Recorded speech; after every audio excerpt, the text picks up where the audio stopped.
Une attaque dans le nord fait plusieurs morts et des milliers de déplacés.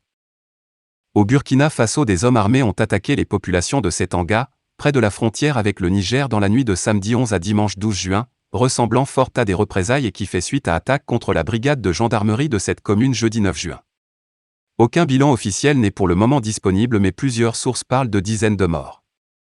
Des unités d'intervention ont été déployées sur la zone, selon le porte-parole du gouvernement.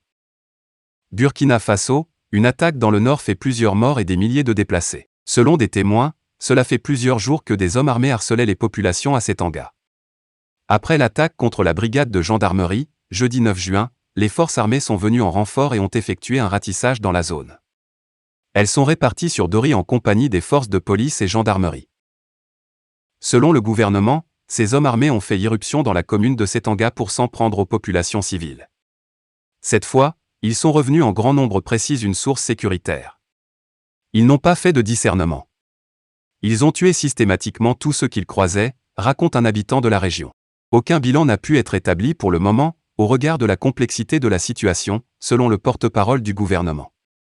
Un ancien élu de la région, joint sur place, raconte que des témoins ont dénombré plusieurs corps dans un seul quartier à Setanga suite à ces représailles des groupes armés. Cette situation a provoqué un déplacement des populations de cette commune vers Dori, à une quarantaine de kilomètres. Des blessés ont été transférés dans des centres de santé pour être pris en charge. Plus de 2000 habitants ont commencé à quitter la localité vendredi après le départ des forces de sécurité et ensuite parce que des hommes armés sont revenus attaquer la ville, selon un élu local. Des femmes et des enfants, principalement, qui ont parfois marché des heures pour éviter la route principale. Leurs récits sont dramatiques, selon Yahya Amindiko, habitant de Dori et qui y travaille pour une organisation de la société civile.